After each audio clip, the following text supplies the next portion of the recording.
You might be killing your camera's dynamic range in DaVinci Resolve without even knowing it. When you first get into the color page, I think a lot of beginners tend to either add a Rec 709 LUT or use the color space transform to convert their footage from log footage to Rec 709 in the first node, and then either do all of the color correcting and color grading in that first node with the Rec 709 conversion, or in multiple nodes after. But if you convert your log footage to Rec 709 in the first node, you are in the Rec 709 color space, and that only limits you to 6 stops of dynamic range. So if you've brought a really expensive cinema camera for like £4,000 that can handle 12, 13, 15 stops of dynamic range, then you're only limited to 6 stops and you're not getting the full capabilities of that camera's dynamic range. Yes, you do capture the full dynamic range of the camera when you're out shooting, so there is that information there, but it's when you start pushing the highlights and the shadows, that's when you don't have enough room or flexibility in post because you're in Rec 709 color space. So what you need to do is convert the log footage to Rec 709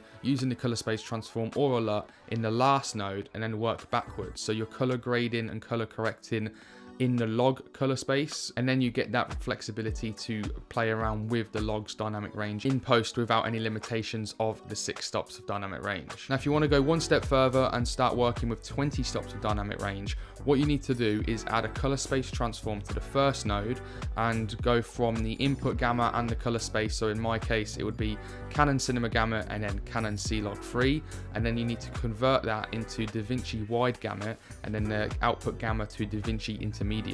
Now that puts you in the DaVinci Wide Gamut color space, which can go up to 20 stops of dynamic range, which gives you even more room to play around with the highlight, shadows and color correction and color grading to how you want it. And then on the last node you need to add another color space transform and go from DaVinci Wide Gamut and DaVinci Intermediate to Rec 709 and Gamma 2.4, or in my case it'll be Rec 709A because I'm working on a Mac. And now everything in between them two color space transform nodes, that is where you can work with the 20 stops of dynamic range while seeing your final image in Rec 709, so you can edit all of the lovely dynamic range while looking at the final image. So ever since I've learned about this, I've been doing it all the time, and I've noticed a huge difference when I am color correcting, and it's completely changed the way I shoot and color grade my videos, and it's made me love DaVinci Resolve even more. In fact, it's made me love it that much that I decided to buy DaVinci Resolve Studio because of all of the amazing features that it offers. And if you want to know why some of these features made me buy DaVinci Resolve Studio, then you want to go watch this video next. Thank you very much for watching. I hope you found it helpful and I hope you enjoyed.